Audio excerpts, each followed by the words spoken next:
لنا إلا ما فهمتنا إنك أنت الجواد الكريم.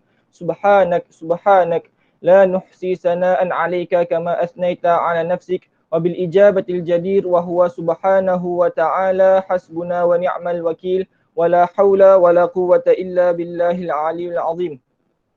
أشهد أن لا إله إلا الله وحده لا شريك له ولا شبيه له ولا نظير له ولا مثيل له، وأشهد أن سيدنا وحبيبنا وقدوتنا وقرة أعيننا سيدنا محمدا عبد الله ورسوله وصفيه من خلقه وحبيبه، بلغ رسالة وأدى الأمانة ونصح الأمة وكشف من الظلمة وجاهد في سبيل الله حق جهاده حتى أتاه اليقين.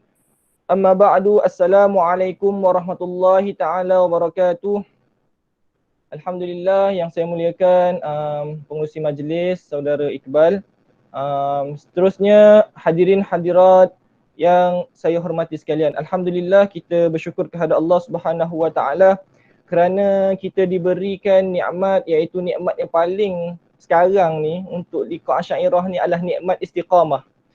Istiqamah kerana apa? Kerana kita dapat bersama-sama untuk kita terus menonton ataupun mendengar akan pencerahan-pencerahan daripada ahli-ahli panel liqa Asy'ariyah sebanyak 10 sesi dah sekarang kan. Saya yang ke-10.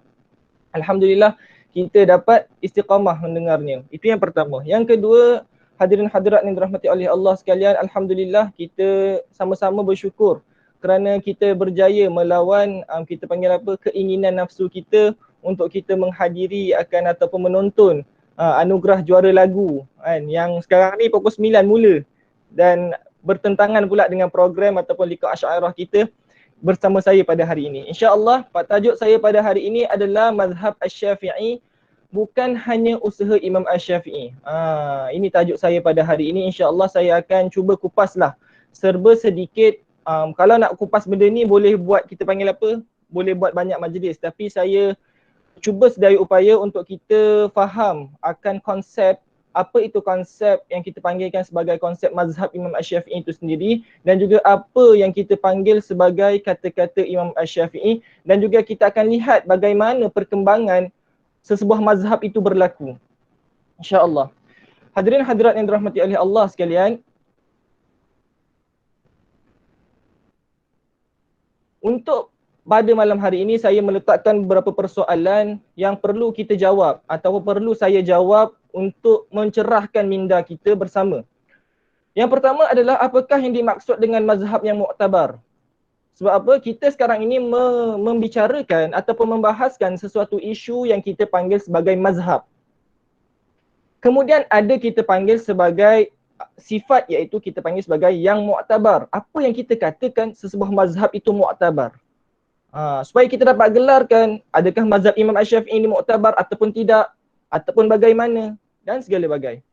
Yang kedua, persoalan yang kedua yang kita perlu lontarkan bersama pada malam hari ini adalah mengapakah fuqaha Asy-Syafi'iyah tidak menjadikan kata-kata Imam Asy-Syafi'i dalam Al-Um sebagai pendapat yang muktamad dalam mazhab. Maksud saya apa?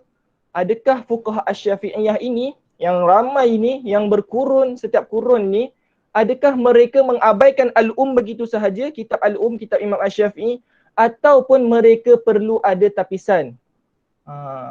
Apakah yang mereka katakan sebagai muktamad?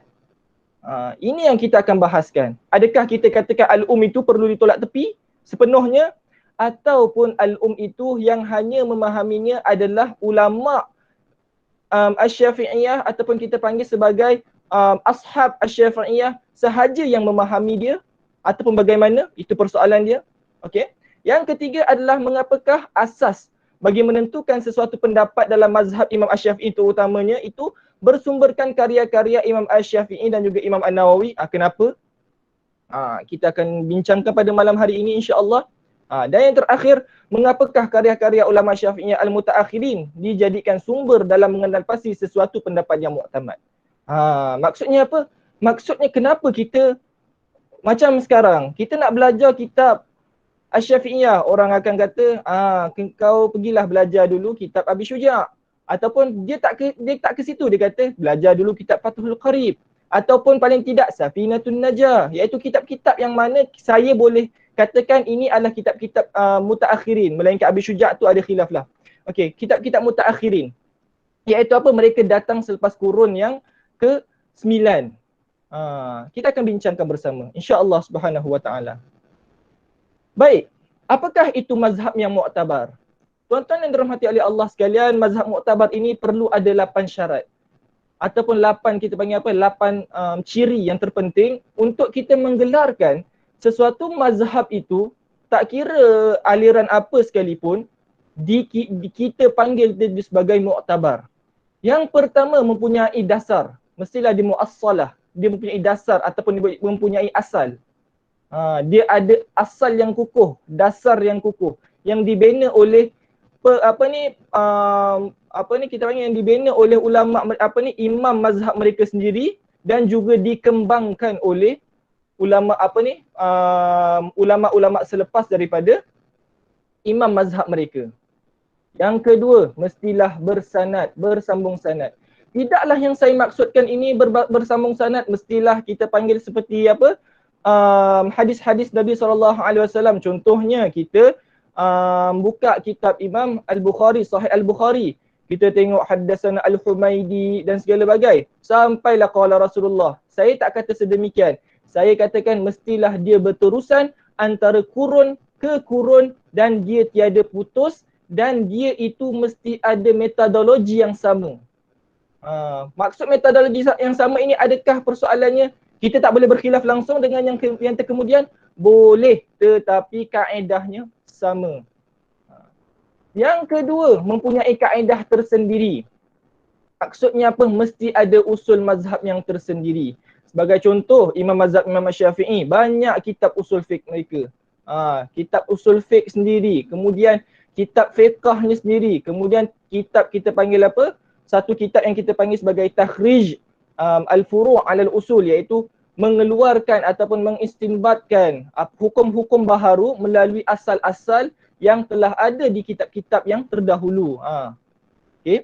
Kemudian mempunyai metodologi. Dia ada metodologi yang tersendiri. Macam mazhab Imam Syafi'i ada metodologi dia, ada istilah-istilah dia. Kemudian mesti ada pendalilan, sistem pendalilan, mudallalah, iaitu dia ini mesti ada sistem pendalilan. Kita lihat, kalau siapa yang tekunlah bermain dengan istilah-istilah Imam Mazhab Imam Syafi'i, terutamanya kalau kita baca kitab Al-Majmu', kita akan lihat bagaimana Imam An-Nawawi rahimahullahu ta'ala bermain, maksudnya bukan bermain, dia melihatkan kehebatan dia dalam penentuan ataupun istinbat, pengeluaran hukum daripada hadis-hadis tertentu. Walaupun bertentangan hukum Imam Syafi'i itu kepada hadis sahih, contohnya hadis sahih Imam Tirmizi, Imam An-Nawawi cuba mengatakan bahawa hadis yang digunakan oleh Imam Asy-Syafi'i itu juga bertaraf sahih. Boleh lihat sendiri, Contohnya boleh kaji sendiri lah, tapi memang ada. Okey.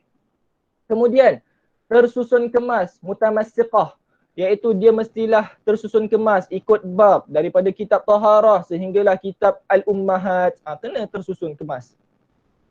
Kemudian terbuka. Maksudnya keterbukaan dalam mazhab Imam Syafi'i, kita lihat bahawa contoh lepas Imam Syafi'i kemudian lepas 6 kurun, maksudnya 600 tahun selepas Imam Asy-Syafi'i wafat, minta maaf bukan 600 tahun. 400 tahun. Kita lihat bahawa ada kita panggil sebagai Imam An-Nawawi dan juga Imam Ar-Rafi'i. Kemudian Imam An-Nawawi dan juga Imam Ar-Rafi'i ini kita anggap macam dah kita kata sebagai pegangan kita.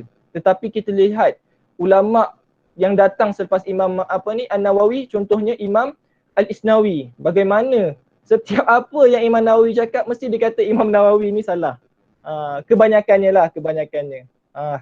Jadinya terbuka dalam kritikan itu. Mereka bukan kritik kerana hawa nafsu, mereka kritik kerana kita nak memastikan bahawa apa yang diputuskan oleh mazhab itu adalah tepat dan benar.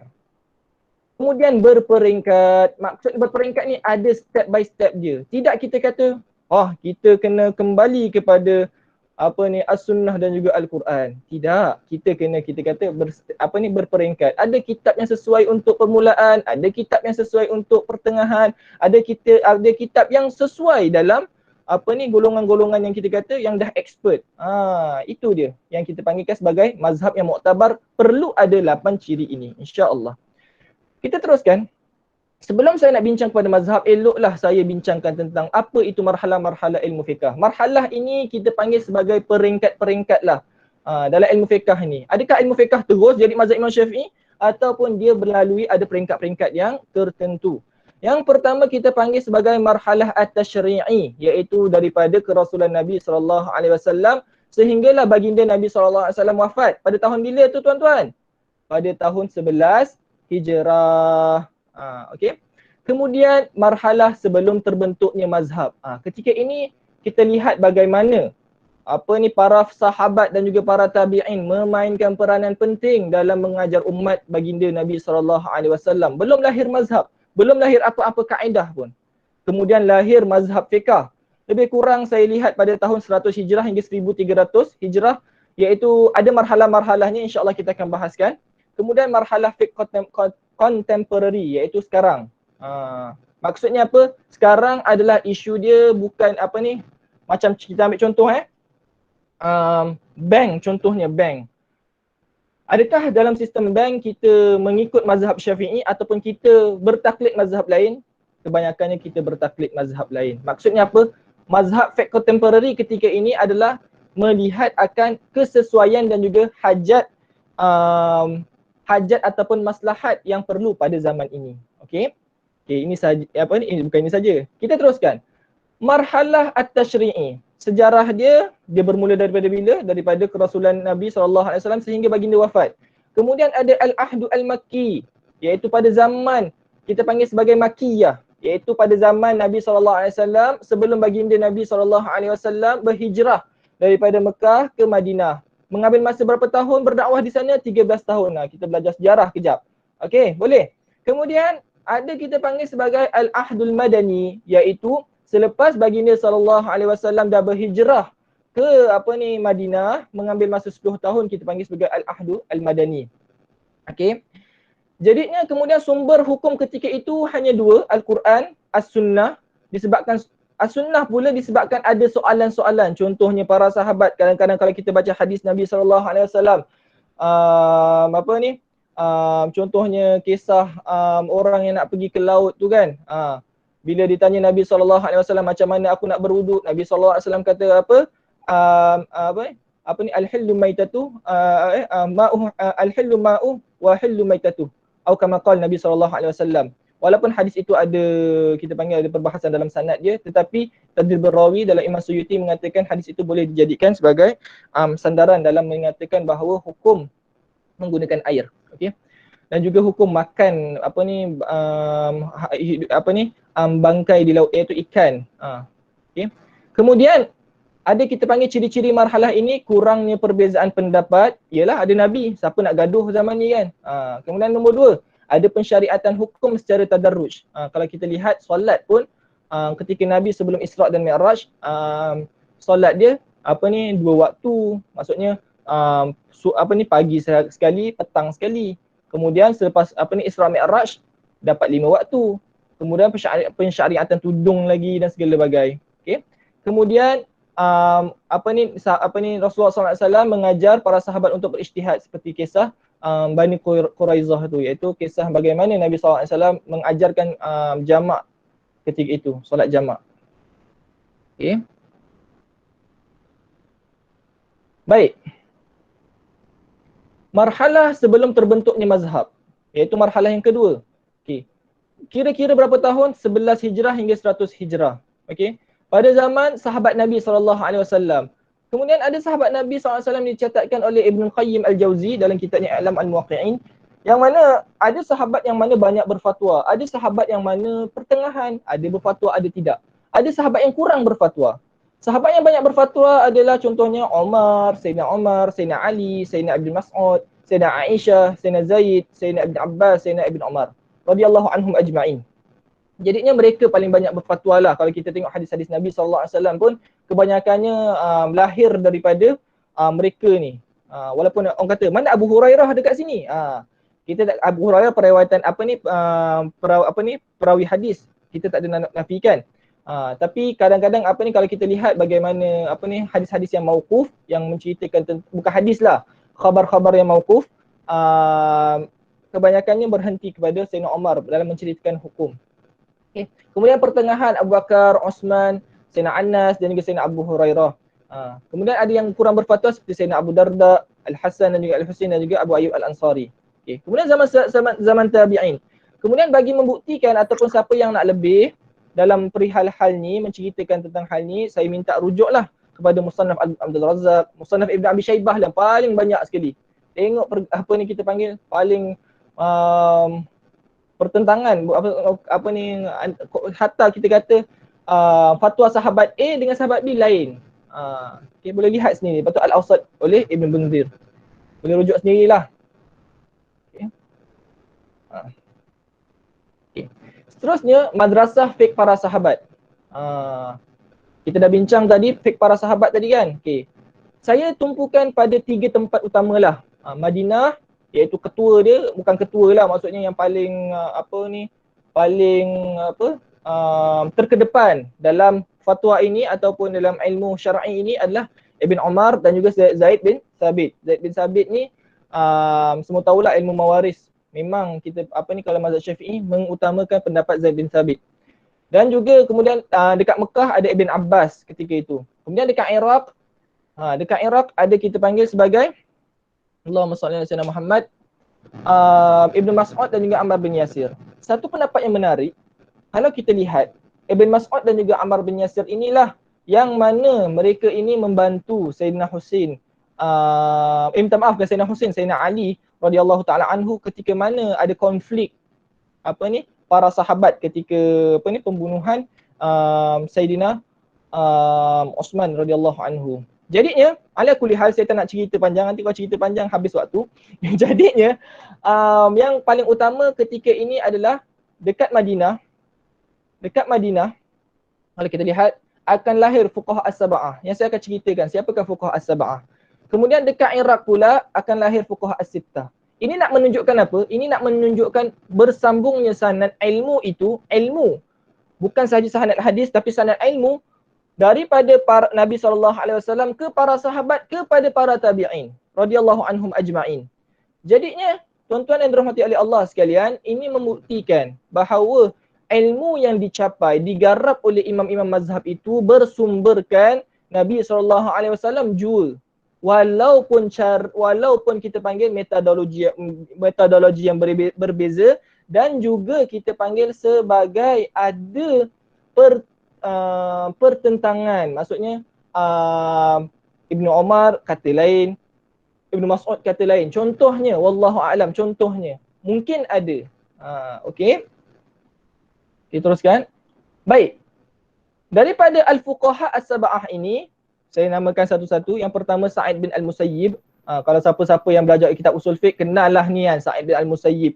Iaitu dia inilah yang kita panggil yang rapat dengan Abu Hurairah, menantunya Abu Hurairah, yang mana selalu memursalkan. Kita katakan Imam Syafi'i menerima mursalnya Sa'id bin Musayyib, ataupun mursal daripada saya tak nak bincang istilah banyaklah. Okey. Jadi itu Sa'id bin Musayyib yang wafat pada tahun 94 Hijrah. Kemudian ada Urwah bin Az-Zubair, iaitu pengarang kitab sirah yang pertama, 94 Hijrah wafatnya. Kemudian Al-Qasim bin Muhammad bin Abi Bakar As-Siddiq yang wafat pada tahun 106 Hijrah. Kemudian Abu Bakar bin Abdurrahman bin Haris bin Hisham yang wafat pada tahun 94 Hijrah. Yang kelima adalah Ubaidillah, Allahumma salli ala Muhammad.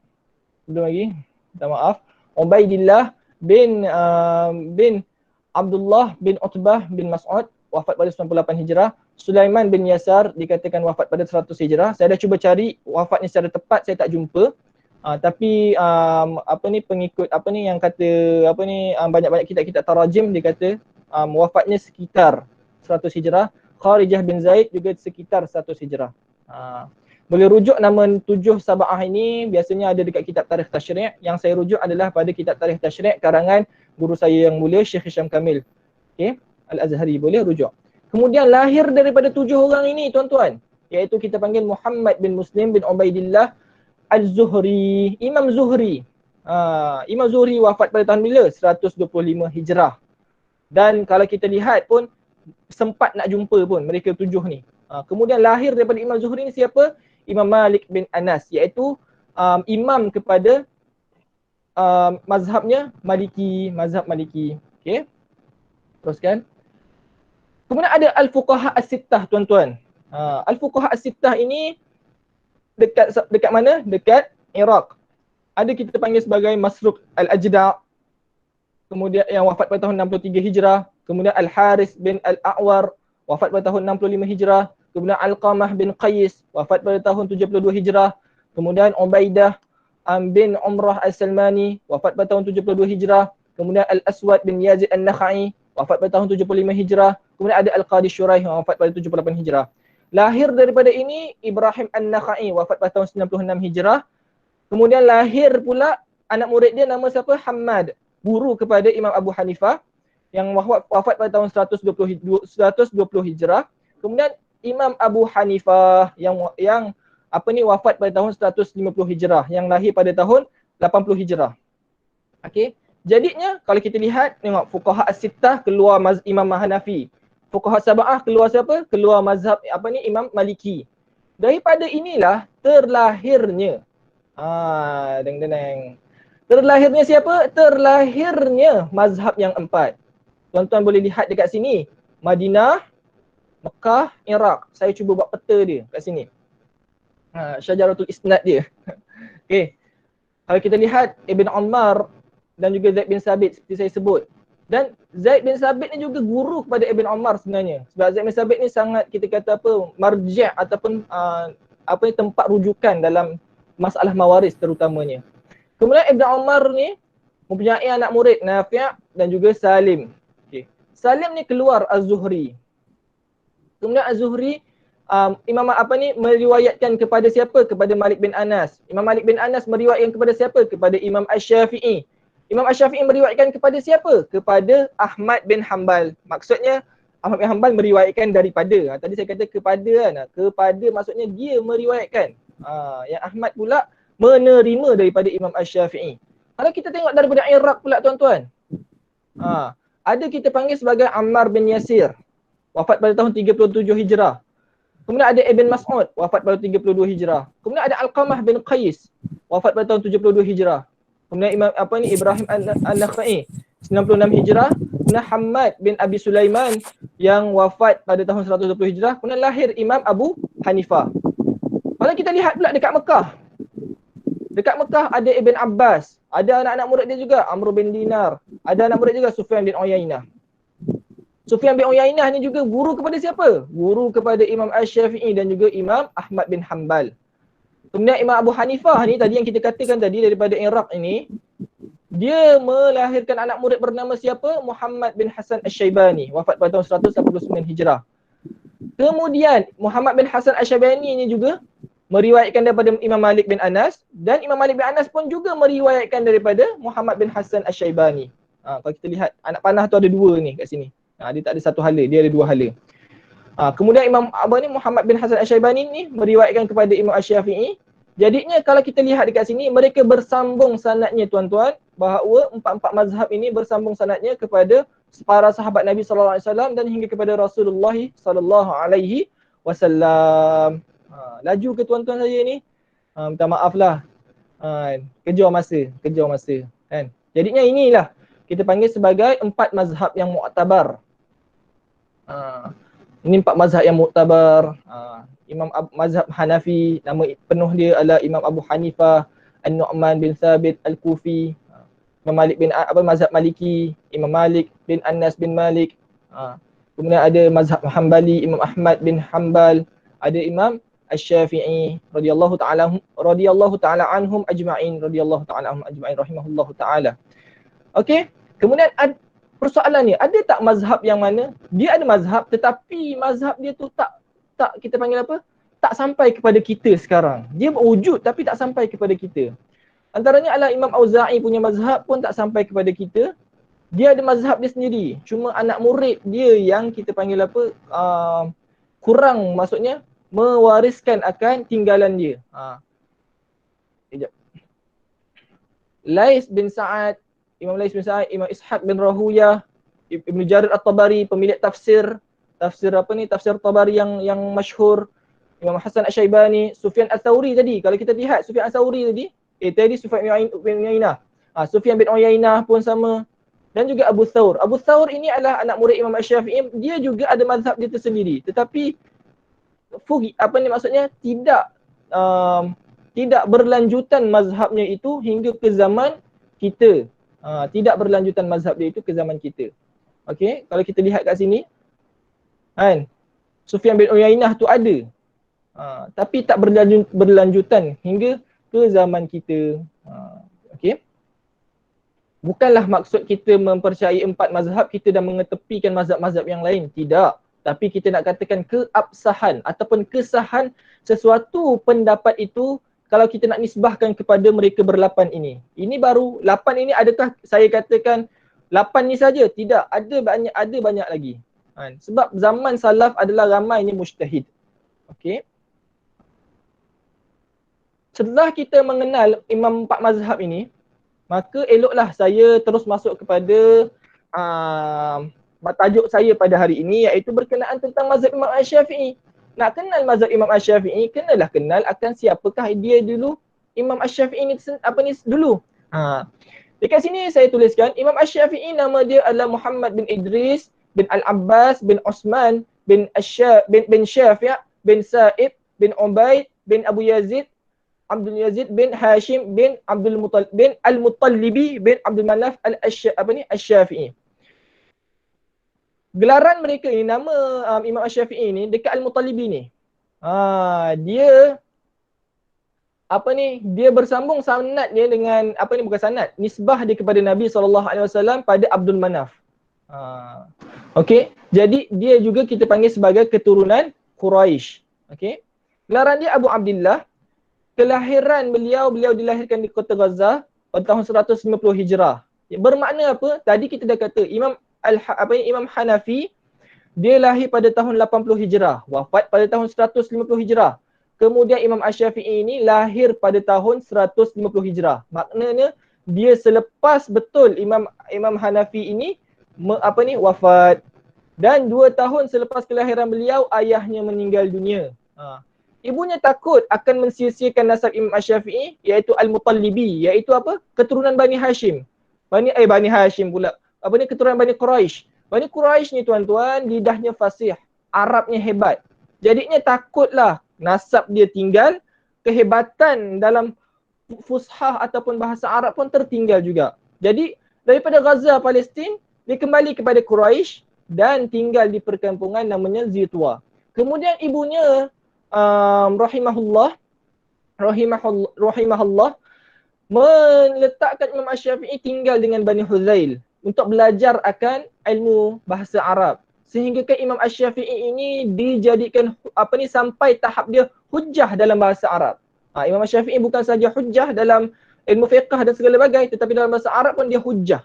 Hujjah ni apa tuan-tuan? Dia ni ibaratnya kalau apa yang Imam Syafi'i sebut ni, betul lah tu.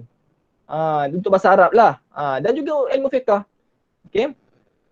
Kita teruskan. Kehidupan dia hafal Quran. Kemudian hafal Quran pada usia dia yang muda, pada umur dia 9 tahun. Kemudian dia menghafal Al-Muwatta' karangan Imam Malik yang mana lebih kurang 1,750 hadis. Ikut cetakan-cetakan lah. Ada cetakan yang lebih, ada cetakan yang kurang pun ada. Kemudian dalam ilmu hadis pada umur 10 tahun. Tengok tuan-tuan, 10 tahun dah menghafal Al-Muwatta'. Kita 10 tahun buat apa lagi? Okey. Kemudian beliau juga dihantar oleh ibunya kepada sebuah kabilah nama kabilah Huzail sehingga beliau mahir dalam bahasa Arab menghafal syair-syair. Okey, seperti saya kata tadi. Kemudian pada awal dia belajar dengan siapa? Muslim bin Khalid Az-Zinji. Az-Zinji ni tuan-tuan adalah satu gelaran kita panggil sebagai lakab untuk orang yang kulit hitam. Tetapi Imam Muslim bin Khalid Az-Zinji ni dia bukan kulit hitam, dia kulit dia putih kemerah-merahan. Cuma apa tuan-tuan, macam kita panggil lah budak kecil kan, kita panggil alah bucuk-bucuk-bucuk. Adakah budak kecil tu busuk? Memang hakikat dia busuk? Tidak. Cuma kita kata panggilan manja kita panggil. Okey? Jadi itulah untuk Az-Zinji ini. Kemudian diberi izin untuk memberi fatwa dan mengajar pada tahun 15 tahun. Umur dia 15 tahun tuan-tuan dah boleh mengajar. Okey. Kemudian beliau majlis beliau bukan yang dihadiri ni golongan mubtadiin, golongan permulaan-permulaan. Yang menghadiri yang majlis beliau ni adalah ulama dan juga fuqaha. Maksudnya orang alim yang datang. Okey. Kemudian kitab-kitab karangan beliau ada kitab Al-Hujjah yang mana ditulis di negara Iraq, dan saya akan bentang kejap lagi apa dia tu kitab Al-Hujjah tu. Kemudian kitab Al-Um ditulis dekat Mesir. Kemudian kitab Risalah, iaitu kitab yang terawal dalam ilmu usul fiqh, yang mana Imam Abdul Rahman Al-Mahdi ketika mana di Baghdad, dia kata, wahai Asy-Syafi'i, tolonglah kami ni. Kemudian dihantarkan surat, surat iaitu berisikan kitab Risalah ni lah kepada Imam Abdul Rahman bin Mahdi. Yang wafat pada tahun lebih kurang 197 ataupun 196 Hijrah. Okey. Kita teruskan. Okay, kemudian antara guru-guru beliau Imam Malik seperti saya dah bincangkan tadi, kita langkau je. Kemudian murid-murid beliau ada Abu Thawr, ada Imam Ahmad bin Hanbal, ada Al-Karabisi, ada Za'farani. Okay, dalam mazhab Al-Qadim ini saya akan bincangkan kejap lagi apa yang kita panggil sebagai Al-Qadim, apa kita panggil sebagai Al-Jadid. Untuk permulaan lah, untuk kita panggil sebagai panaskan enjin. Al-Qadim ini adalah apa-apa yang mana dia ada khilaf, tapi yang paling tepat adalah apa-apa yang mana ditulis oleh Imam Asy-Syafi'i sebelum beliau pergi ke Mesir. Pada tahun 199 Hijrah 199 Hijrah.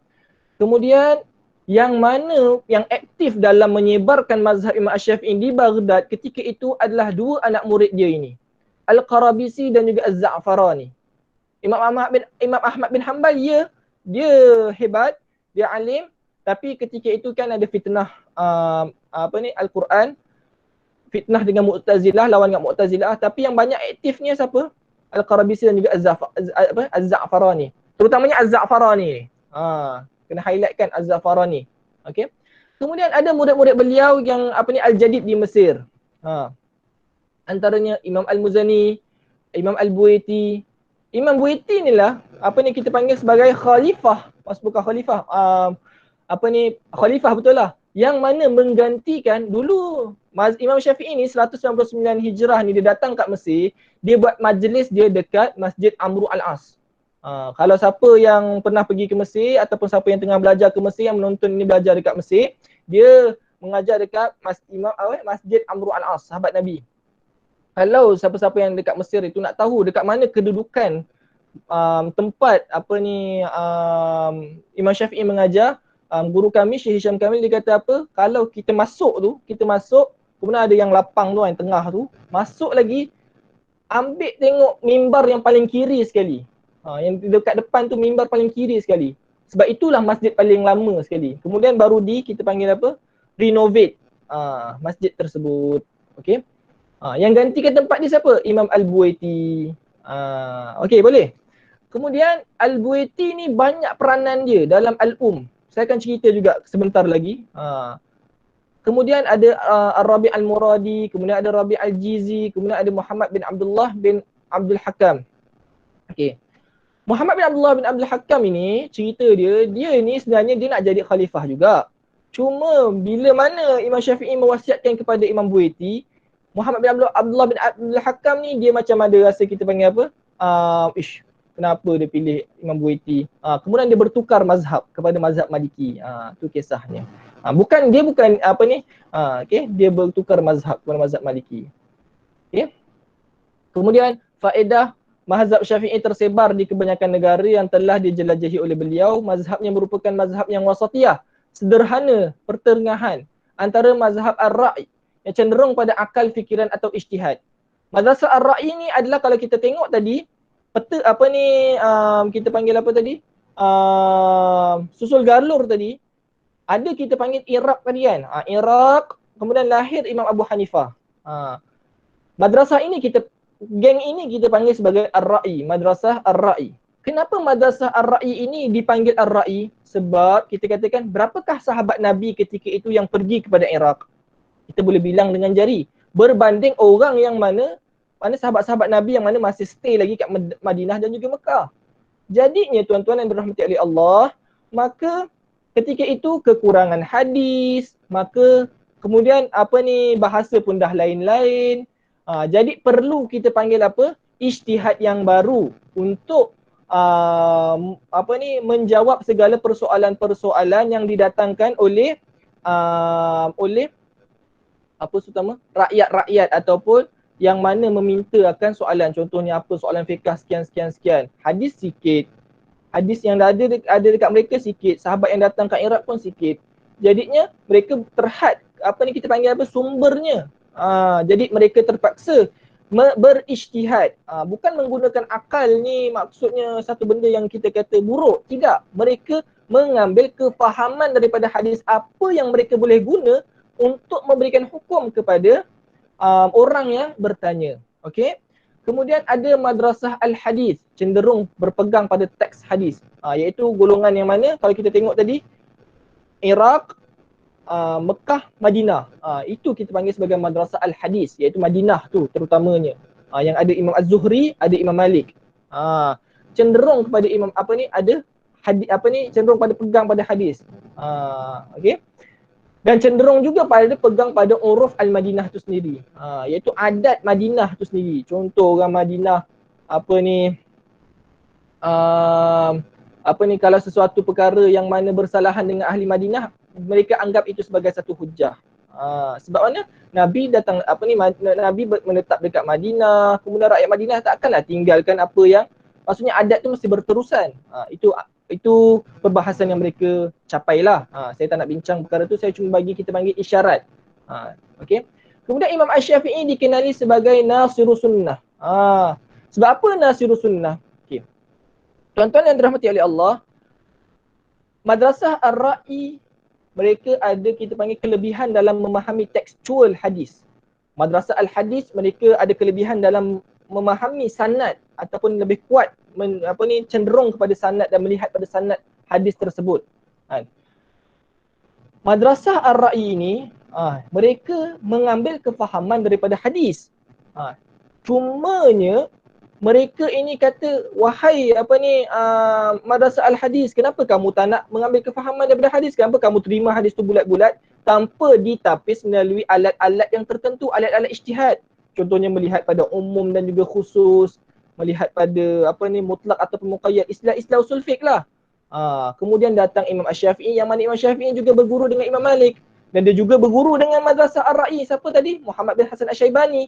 Kemudian dia kata, apa yang dikatakan madrasah hadis sekian. Jawapannya sekian. Maksudnya apa? Mazhab Imam Asy-Syafi'i ini pertengahan. Tidak terlampau kita panggil cenderung kepada maksudnya pegang betul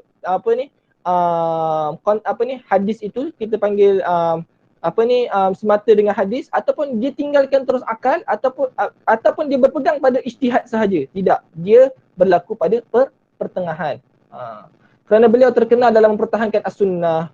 Sebab ini juga dalam kita panggil Mu'tazilah, yang mana Mu'tazilah menafikan kekredibilitian ataupun keabsahan as-sunnah sebagai hujjah dalam mengeluarkan sesuatu hukum. Sebab tu dalam Mu'tazilah adanya usul yang kita panggil sebagai al-husnu wal qubhu al-aqliyaini. Okey. Kita boleh lihatlah dekat kitab-kitab usul fiqh. Okey, tuan-tuan yang dirahmati oleh Allah sekalian, saya harap tuan-tuan tak bosan lagi. Okey. Disebabkan oleh itu, mazhabnya tersebar tidak kira golongan, sama ada awam ataupun ulama. Okey. Kemudian wafatnya beliau pada waktu asar pada 29 Rejab tahun 204 Hijrah dan dikebumikan di rumah Muhammad bin Abdullah bin Abdul Hakam di Kahirah, Mesir. Kini didirikan makamnya sebuah masjid yang terkenal dengan nama Masjid Imam Asy-Syafi'i di Mesir. Ini ma'ruf lah untuk sahabat-sahabat ataupun yang pernah pergi Mesir. Masjid Imam Asy-Syafi'i, tempat yang kita panggil yang wajar lah untuk kita ziarah. Okey. Kita teruskan. Jadinya tuan-tuan yang dirahmati oleh Allah, sampai juga kita kepada tajuk kita pada hari ini. Bukan tajuk lah, maksudnya perbahasan pokok kita. Kita dah bincang mazhab ni lahir macam mana Imam Syafi'i ni lahirnya segala bagai. Kemudian kita bincangkan pula marhalah-marhalah mazhab Imam Asy-Syafi'i. Maksudnya apa? Imam Syafi'i ini tidak kita panggil satu marhalah aja, statik dia, tidak. dia berlaku. Saya kata tadi kan kena ada 8 syarat. Dan 8 syarat itu berlaku dengan kita panggil apa, ada 7 marhalah ini. Ada yang meletakkan 4 sahaja, saya meletakkan 7. Saya berpandangan 7 ini lebih tepat. Ada yang meletakkan 4, ada yang meletakkan 3 sahaja pun ada kat kitab-kitab. Kan?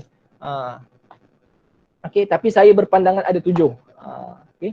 Yang pertama adalah apa ni, yang marhalah mengasaskan mazhab oleh Imam Asy-Syafi'i itu sendiri. Okey, marhalah ini Imam Syafi'i, pertama sekali Imam Syafi'i dia mengambil ilmu daripada pelbagai guru. Mula dengan bahasa Arab, kemudian ada ilmu lughah dia, kan. Boleh baca. Antara buku yang paling sedap baca adalah Manaqib Asy-Syafi'i oleh Imam Baihaqi. Kan. Siap sanad lagi. Okey. Kemudian marhalah periwayatan mazhab oleh murid Imam Asy-Syafi'i. Maksudnya apa periwayatan mazhab ini? Maksudnya apa ni, anak-anak murid Imam Syafi'i meriwayatkan apa yang Imam Syafi'i ceritakan kepada mereka, apa yang Imam Syafi'i ajarkan kepada mereka. Mereka ini ceritakan. Kemudian marhalah tersebar dan terkenalnya mazhab Asy-Syafi'i yang saya kira-kira pada tahun 270 Hijrah hingga 505 Hijrah. Daripada marhalah yang ketiga inilah lahirnya kita panggil sebagai Tariq Al-Iraqiyin dan juga Tariq Al-Khurasaniyin. Biasa buka buku apa ni, fiqh, kalau kita tengok mesti ada Tariq Al-Iraqiyin, Tariq Al-Khurasaniyin. Itu ketika ini, zaman ni memang kita panggil sebagai memang apa ni, tersebar dan terkenalnya mazhab Syafi'i. Okey. Kemudian marhalah tahrir. Tahrir ni apa? Tahrir ni kemaskini. Kalau kita tengok Kamus Dewan kan, sekarang dah edisi keempat. Kemudian dulu saya belajar sekolah menengah dulu, kulitnya warna merah. Ni dekat saya sekarang ni ada kulit warna biru punya. Edisi kemas kini. Tahrir juga kemas kini. Maksudnya apa? Nanti kita akan bincangkan juga. Cuma saya bagi, kita panggil pendedahan awal. Kemas kini, Imam Ar-Rafi'i dan juga Imam Nawawi akan memerhatikan setiap kata-kata, setiap pendapat, setiap fatwa-fatwa para sahabat, para apa ni, ulama-ulama Syafi'iyah sebelumnya itu, ataupun mujtahid mazhab Syafi'i itu, untuk dipilih dan disaring dan dikatakan inilah kata muktamad mazhab Imam Syafi'i. Boleh tuan-tuan? Kemudian ada kita panggil sebagai marhalah khidmat ke atas karya Asy-Syaikhaini. Asy-Syaikhaini adalah yang bila saya sebut Asy-Syaikhaini, dia merujuk kepada Ar-Rafi'i dan juga Imam An-Nawawi. Untuk pengetahuan tuan-tuan, saya tak akan bermain dengan istilah siapakah Asy-Syaikhaini, siapakah Al-Qadi, siapakah Al-Imam, siapakah Al-Qamaran. Saya tak akan main istilah pada malam hari ini sebab saya rasa benda tu perlu kepada apa kita panggil, boleh baca sendiri yang pertama. Kedua, perlu kepada majlis yang lain. Hari ini saya cuma nak tekankan bahawa mazhab Syafi'i ni bukanlah kita tengok Al-Um je lah kita pergi terus baca Al-Um. Tidak. Dia berlaku proses ni tuan-tuan. Proses 7 proses yang saya tunjukkan ni tuan-tuan. Dia berlaku. Okey. Kemudian marhalah penulisan super komentar ataupun kita panggil sebagai hasyiah ke atas khidmat, ke atas karya Asy-Syaikhaini. Maksudnya apa? Super komentar ini adalah khidmat untuk apa? Untuk kitab apa? Kitab yang telah berkhidmat atas kitab Asy-Syaikhaini, iaitu dia ini berkhidmat atas marhalah yang ke berapa ni? Ke-5. Ke-5. Okey. Kemudian ada kita panggil sebagai marhalah fatwa, marhalah mengajar dan juga marhalah kehakiman. Daripada 133 apa ni, 1335 Hijrah hingga kini. Ni saya anggarkan je, jangan kata tepat ke ni, mana bukti yang empirikal. Saya kata saya anggarkan, ni anggaran sahaja. Kan? Anggaran sahaja. Okey. Jadinya untuk yang ke-7 ni adalah kalau kita lihat kehakiman pun kadang-kadang menggunakan mazhab Imam Syafi'i, kemudian fatwa-fatwa macam saya lihat apa ni, kalau kita tengok Malaysia terutamanya kebanyakannya mazhab Imam Syafi'i. Jadi proses kita panggil apa? Proses memberitahu orang ini mazhab Syafi'i, ini bukan mazhab Syafi'i. Ini tu prosesnya. Okey. Ada proses yang ini, super komentar ni dan segala bagai. Dan 3 yang saya kata ni, 3 marhalah ini saya namakan dia tu sebagai marhalah tahrir. Maksudnya marhalah kemaskini mazhab. Ada yang mungkin tak setuju dengan saya, dia kata, ustaz tak. Yang paling kita panggil apa ni, kemaskini tahrir ni adalah marhalah khidmat atas Syaikhaini ni. Saya katakan itu juga ada dalam kitab-kitab, cuma saya katakan bahawa tahrir, kalau kita letak ada dua tahrir ataupun ada dua perkemas kinian, itu boleh, tapi adalah eloknya kita katakan 3 tempat ini adalah memang tempat kemas kini terus. Itu lebih elok bagi saya lah. Wallahu alam, mungkin saya salah. Mungkin yang menerima pendapat yang kata tahrir kemas kini itu ada dua. Okey, alhamdulillah lah. Okey. Saya tak nak bincang termasuk istilah, saya minta maaf lah. Termasuk istilah. Okey, faham ya tuan-tuan? Okey. Ni dia. Tadi saya dah kata dah. Kalau kita tengok tadi, marhalah yang keberapa? Marhalah yang ketiga tuan-tuan. Tariq Iraqiyin dan juga Tariq Khurasaniyin. Saya nak bincang berkenaan tentang Tariq 2 ni. Penting juga tuan-tuan. Sebab tadi saya dah kata marhalah yang kedua ni marhalah anak-anak murid dia. Anak-anak murid Imam Syafi'i ni. Jadi itu nanti saya akan bincangkan juga dalam slide yang akan seterusnya. Tapi ini penting tuan-tuan. Okey. Apa tu Tariq Al-Iraqiyin? Pertama sekali, Tariq Al-Iraqiyin adalah mana dia ini wujud ataupun munculnya dia ini pada awal, dengar perkataan betul-betul, pada awalnya adalah di Syam, di Iraq dan juga di Mesir. Iaitu tempat yang mana kita panggil benua yang memang tempat Imam Syafi'i itu muncul. Maksudnya Iraq, Baghdad lah kan. Imam Syafi'i pernah pergi Baghdad. Syam ni sebab hampir dekat sahaja. Okey, kemudian Mesir sebab Imam Syafi'i pergi Mesir. Kemudian nukilan ulama al-Iraqiyin berkenaan tentang usul dan kaedah mazhab lebih sabit dan lebih kuat berbanding ulama Khurasaniyin. Iaitu apa? Sebab Imam Syafi'i dia mengasaskan mazhab dia dekat situ, jadinya kita panggil sanad dia tu lebih dekat, kemudian tak panjang sangat dan kita panggil lebih kuat. Nukilan itu sendiri.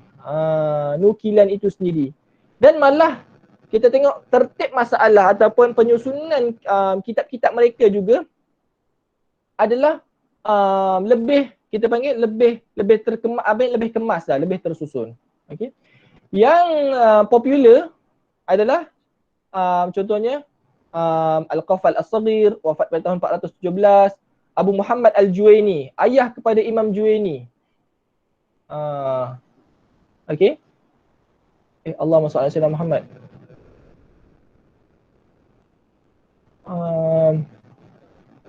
Saya rasa agak terbalik ni.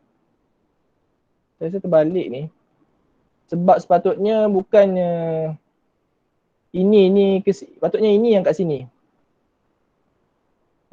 Saya terbalik tuan-tuan. Minta maaf. Ini salah typo. Sepatutnya Tariq Khurasaniyin ni dekat sini, bukan Tariq Iraqiyin. Okey, saya minta maaf ya tuan-tuan. Nanti saya akan betulkan. Oh, pada pelik semacam ni. Okey, minta maaf. Okey tuan-tuan. Abu Hamid Al-Isfirayini, Al-Qadi Abu Tayyib At-Tabari, Abu Hasan Al-Mawardi. Dua orang ni, Qadi Abu Tayyib At-Tabari ni Iraqi ni tuan-tuan. Saya minta maaf, saya tersilap. Okey. Kemudian Abu Hasan Al-Mawardi ni, mereka ini tuan-tuan yang dirahmati oleh Allah merupakan guru kepada Imam Syirazi.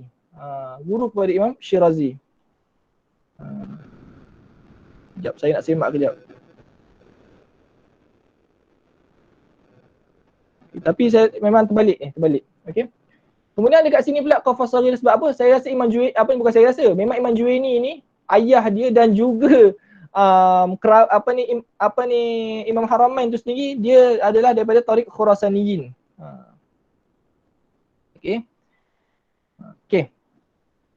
Jadinya Abu Muhammad Al-Juwaini ni dan juga Qadi Husain adalah Tariq Khurasaniyin. Okey, Tariq Khurasaniyin ni tuan-tuan yang dirahmati oleh Allah pula zahir pada negara, maksudnya benua-benua Parsi, Iran dan segala bagai. Macam Imam Juwaini dan dengan kerajaan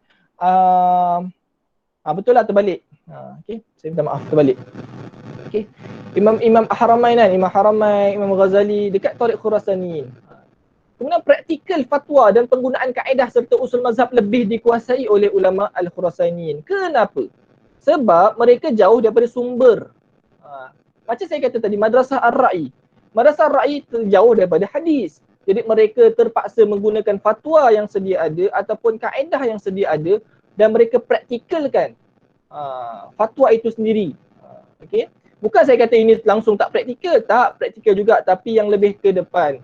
Ini ada ke depan bab dia ada yang di apa ni yang terkedepan, ini pun ada yang terkedepan. Okay. Nisbah al-Iraqiyin dan juga al-Khurasaniyin bukanlah nisbah tempat, tapi nisbah ambil ilmu dan riwayat daripada fuqaha tariq yang berkenaan.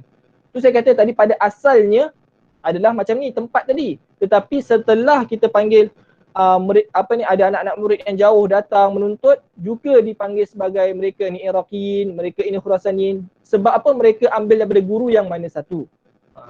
Khilaf antara dua tariq ini bukan khilaf manhaj.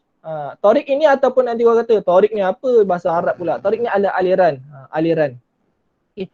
Bukan khilaf manhaj fiqah. Bukan manhaj fiqah khilaf dia. Tapi khilaf dalam meriwayatkan kata-kata Imam Asy-Syafi'i. Okey. Baik tuan-tuan. Okay, terus. Okay, tuan-tuan yang dirahmati oleh Allah sekalian.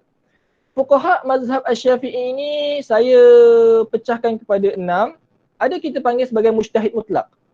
Mujtahid mutlak ni siapa? Tak lain tak bukan Imam Asy-Syafi'i lah. Okey. Kemudian ada mujtahid muntasib. Mujtahid muntasib ni apa? Mereka ni sampai darjat mujtahid. Cuma mereka bila mereka berijtihad, mereka berijtihad, kok sama pula dia punya pendapat dia dengan imam dia. Jadi alang-alang lah macam tu, dia kata menghormati guru kami ikutlah mazhab guru kami. Itu mujtahid muntasib. Boleh tengok takrif ini dalam kitab Ibn Salah, dalam kitab Adab Mufti dan juga Mustafti, ataupun Muqaddimah Majmu'. Ada benda ni. Okay, tuan-tuan. Yang popular dia adalah Imam Buaiti lah. Imam Buaiti, Imam Muzani dan juga Rabi' al-Muradi. Ini saya ambil bukanlah saya kata, mana Imam Za'farani, mana Imam Ahmad bin Hanbal, mana apa tu nama Al-Qarabisi. Saya katakan ini antaranya. Okay. Tak muatlah kalau saya nak buat semua kat sini. Okay. Kemudian ada kita panggil sebagai mujtahid muqayyad ataupun ashabul wujuh. Mujtahid muqayyad ni apa? Mujtahid muqayyad ini dia ini ada juga kekredibilitian dia dalam dalam alat ijtihad. Cuma kuranglah martabat dia dengan mujtahid muntasib itu. Dan kenapa dipanggil ashabul wujuh, tuan-tuan yang dirahmati oleh Allah? Kerana bila mana mereka sebut pendapat mereka juga kita boleh nisbahkan kepada mazhab Imam Asy-Syafi'i rahimahullahu taala. Antaranya siapa? Al-Qaffal Asy-Syashi ataupun kita panggil sebagai Al-Qaffal Al-Kabir. Wafat pada tahun 365. Dan juga Imam Ibn Furaq. Kan? Imam Ibn Furaq dan juga Imam Abu Muhammad Al-Juwaini, ayah kepada Imam Juwaini. Tuan-tuan yang dirahmati oleh Allah. Okey, persoalannya, adakah Imam Haramain ataupun Imam Ghazali mereka ini adalah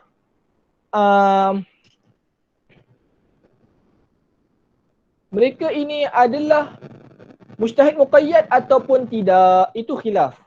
Itu khilaf. Yang mengatakan mereka mujtahid muqayyad antaranya adalah Ibn Salah. Ibn Salah mengatakan mereka mujtahid muqayyad. Adapun Ibn Rif'ah mereka katakan Imam Ghazali dan juga ini tidak mujtahid muqayyad, mereka adalah mujtahid fatwa sahaja. Dan diikuti oleh Dr. Hasan Hito lah. Mujtahid muqayyad, saya ulang lagi, apakah mujtahid muqayyad tuan-tuan? Mujtahid muqayyad ni mereka ni sampai ijtihad dah. Cuma mereka tak sampai ijtihad mutlak lah. Mereka nak ijtihad pun kena pakai kaedah mazhab. Kena pakai kaedah mazhab. Okay. Mujtahid fatwa. Mujtahid fatwa ni siapa antaranya? Antaranya Imam Ar-Rafi'i, Al-Aiz bin Abi Salam, An-Nawawi. Mereka ni macam mana pula? Mereka ini berijtihad berdasarkan fatwa-fatwa yang sebelumnya. Bertengok pada ashabul wujuh kata apa. Dia mereka tengok benda-benda macam ni. Okey. Kemudian ada peneliti dalam mentarjihkan antara syaikhaini. Yang popular, Syekhul Islam Zakaria Al-Ansari, Ibn Hajar Al-Haytami, Syamsuddin Ar-Ramli. Ini yang popular lah yang saya sebut. Okey. Kemudian tuan-tuan yang dirahmati oleh Allah, penghafal mazhab. Siapa penghafal mazhab ni? Pemilik-pemilik hasyiah. Kebanyakannya pemilik-pemilik hasyiah. Okey. Mereka ni apa? Mereka ini menjaga mazhab itu supaya tidak hilang rohnya. Kalau kita lihat baca hasyiah-hasyiah tuan-tuan, macam mana mereka ini beristinbat daripada usul mazhab. Mereka membuat lagi satu andaian terhadap masalah-masalah tertentu, memberi hukum, memberi fatwa dalam hasyiah-hasyiah dia. Kemudian super komentar pula dia, mereka melihat pada grammar setiap kitab. Contohnya kan, kalau kita tengok Hasyiah Baijuri penuh kan. Syekh je ada 11 sirah, ada 11 cara lafaz syekh kan. Okey. Itulah keistimewaan mujtahid penghafal mazhab. Tuan-tuan yang dirahmati oleh Allah, okey. Kita dah bincang berkenaan tentang fuqaha mazhab, ada 6. Kita perlu lihat pula pada apakah beza qaul Imam Asy-Syafi'i, mazhab Asy-Syafi'i dan juga ikhtiarat ulama Asy-Syafi'iyah. Sebab apa saya rasa ini penting?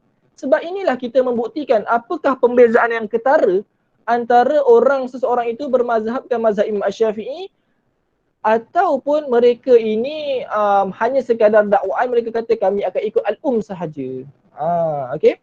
Qaul Imam Syafi'i apa yang memang sabit penisbahan kalam tersebut kepada Imam Asy-Syafi'i. Yang mana sabit dia tu yang mana memang pasti penisbahan kalam dia itu. Macam contoh kita contohnya. Walaupun ada orang kata, ada kita panggil sebagai kritikan. Kata apa? Sebab itu adalah hasil kita panggil imlaat, hasil tulisan, hasil salinan Imam Al-Buaiti daripada gurunya Imam Asy-Syafi'i ketika majlis dekat Masjid Amru Al-As. Kemudian diriwayatkan kemudian yang aktif dalam meriwayatkan kitab Al-Um ni siapa? Yang aktif dalam meriwayatkan kitab Al-Um ini adalah Imam Allahumma salli ala Sayyidina Muhammad, adalah Imam Ar-Rabi' Al-Muradi yang wafat pada tahun Yang wafat pada tahun 270 Hijrah. Sehingga kan kalau kita lihat pada awal kita Al-Um contohnya, dia akan kata akhbarana Asy-Syafi'i kan. Kemudian Imam Buaiti pula kata apa? Fatani hadzal mawdi' min kalam al-Imam Syafi'i min kalam Imam wa sami'tuhu min al-Buaiti wa a'rifuhu min kalam Syafi'i. Maksudnya apa kat sini? Imam Rabi' Al-Muradi dia kata apa? Dalam penukilan dia tu kata apa? Dia kata aku ni tertinggal lah mawdi' kalam. Maksudnya apa? Kalam yang Imam Syafi'i yang mana ditulis Imam Buaiti ini, yang mana Imam Buaiti ni yang mana aku tak dapat dengar daripada Imam Buaiti. Kemudian aku dengar daripada siapa? Aku dengar daripada Imam Buaiti. Minta maaf. Kalam Imam Rabi' Al-Muradi ini, saya ulang balik. Minta maaf Rabi' Al-Muradi dia kata apa?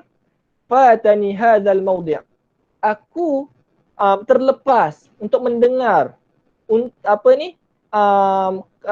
part perkataan yang Imam Syafi'i kata sedemikian min kalamil imam, daripada Imam Syafi'i itu sendiri. Kemudian dia kata apa? Wa sami'tuhu minal Buaiti. Dan aku mendengar daripada Imam Buaiti apa yang mana aku terlepas ini. Wa a'rifuhu min kalami Syafi'i. Dan aku kenal pasti bahawa wa a'rifuhu min kalami Syafi'i. Dan dia ini mengetahui ini adalah daripada kalam Imam Syafi'i melalui siapa? Imam Buaiti.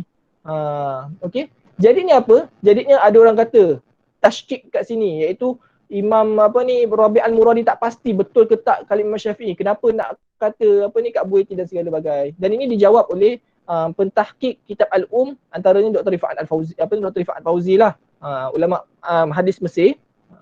Dia jawablah, dia kata perkara ini bukan tasykik, tapi perkara ini adalah min babil adab, untuk menyenaraikan akan nama Imam Buaiti itu sendiri. Okey. Jadi ala kulli hal, apabila kita kata siapakah kaul kita sebut kaul Imam Asy-Syafi'i, kita dapat tahu bahawa yang kalam yang memang sabit daripada Imam Asy-Syafi'i. Okey. Apa itu mazhab Imam Asy-Syafi'i? Inilah apa yang lahir daripada proses istinbat. Apa tu proses istinbat? Proses pengeluaran hukum. Dan juga takhrij juga pengeluaran hukum oleh salah seorang ashab. Ashab ni yang kita panggil sebagai ashabul wujuh dan yang ke atas. Yang kemudian diakui akan kesahan dan keabsahannya oleh al-ashab yang lain atau kebanyakannya. Maksudnya apa? Kalau al-ashab berkatakan hukum sedemikian melalui proses kaedah cara sedemikian dan yang mengakui akan keabsahannya itu adalah majoriti ashab yang lain, baru kita kata bahawa kaul ini adalah mazhab Imam Asy-Syafi'i. Boleh tuan-tuan? Okay. Ada kita panggil sebagai ikhtiarat ulama Asy-Syafi'i. Kalau kita lihat dekat sini, biasanya Imam An-Nawawi lah dekat dia punya kitab Al-Majmu', biasa ada ikhtiarat dia. Maksudnya apa yang dikatakan oleh salah seorang ulama mazhab Asy-Syafi'i yang dirasakan ianya lebih kuat dari sudut dalil dengan syarat tidak menggunakan kaedah atau usul mazhab ataupun menggunakannya tetapi ianya tidak diakui kesahan dan keabsahannya oleh al-ashab yang lain. Contohnya Imam An-Nawawi banyak ikhtiarat dia. Ada tesis yang satu untuk bincangkan ikhtiarat Imam Nawawi. Yang mana Imam Nawawi lebih kepada cenderung kepada dia lihat pada metod ulama hadis tu sendiri. Kadang-kadang. Okey, boleh lihatlah perbincangan ni ada satu tesis yang menarik lah untuk kita baca. Okey. Kita teruskan. Jadi selepas kita bincangkan yang tadi, kita lihat pula marhalah tarjih dalam mazhab Asy-Syafi'i. Kalau kita lihat sebelum ni, kita dah tengok mazhab Syafi'iyah ni kan. Kita tengok pula macam mana nak tarjihkan kaul. Apa tu tarjih? Nak kata mana satu yang lebih tepat, mana satu yang kurang tepat, macam mana. Saya bahagikan ada 3 marhalah. Ada yang kita panggil yang kemaskini, marhalah tarjih sebelum mazhab itu dikemaskini. Marhalah tarjih selepas dikemaskini, semasa dikemaskini, marhalah selepas dikemaskini. Okey. Ada kita panggil sebagai al-qadim, betul? Ada kita panggil sebagai al-jadid. Al-qadim. Al-qadim ni tuan-tuan yang dirahmati oleh Allah sekalian, yang diriwayatkan oleh dalam kitab Al-Hujjah. Al-Hujjah ini adalah salah satu karangan Imam Asy-Syafi'i yang diriwayatkan oleh siapa? Yang diriwayatkan oleh Imam Az-Za'farani. Imam Az-Za'farani siapa? Anak murid Imam Asy-Syafi'i. Dekat mana? Dekat Baghdad. Diriwayatkan oleh Imam Az-Za'farani. Okey, boleh. Kemudian ada kitab nama Al-Qadim. Karangan siapa? Karangan Al-Karabisi. Okey. Tuan-tuan yang dirahmati oleh Allah, kebanyakan kadang-kadang kitab-kitab ni yang dinisbahkan kepada Imam Asy-Syafi'i seperti Al-Hujjah, Al-Hujjah kan. Kita panggil apa? Qad fuqidat, hilang daripada kita sekarang. Ada yang mana yang Imam Isnawi nampak melalui khat melalui tulisan daripada Ibn Salah. Ibn Salah nasahkan salin balik kitab tersebut, tapi pun hilang daripada kita. Okey. Jadi kita nak tahu dia punya ni daripada mana ni? Kita nak tahu, kena lihat pada ensiklopedia mazhab kita. Contohnya apa? Kitab At-Taqrib. Kitab At-Taqrib ni oleh siapa? Qafal Asy-Syashi. Yang saya sebut tadi. Kemudian siapa lagi? Contohnya Nihayatul Matlab oleh Imam Haramain. Contohnya nak tengok betul ke tak ada mazhab qadim ni. Okey. Kemudian ada kita kata, jadi qadim ni yang mana tuan-tuan? Qadim ini apa yang ditulis oleh Imam Syafi'i sebelum pergi ke Mesir. Sebelum pergi kepada Mesir. Okey, boleh? Kemudian ada kitab Al-Jadid. Kitab Al-Jadid pula. Kata-kata mazhab Al-Jadid. Okey. Mazhab Al-Jadid kita lihat ada beberapa kitab lah yang boleh kita rujuk. Antaranya Al-Um yang diimlakkan oleh Al-Buaiti dan diriwayatkan oleh Rabi' Al-Muradi yang saya sebut tadi. Juga ada kitab yang kita panggil sebagai kitab Allahumma shalli ala Muhammad, kitab Al-Amali. Al-Amali. Kitab Al-Amali ni tuan-tuan yang dirahmati oleh Allah,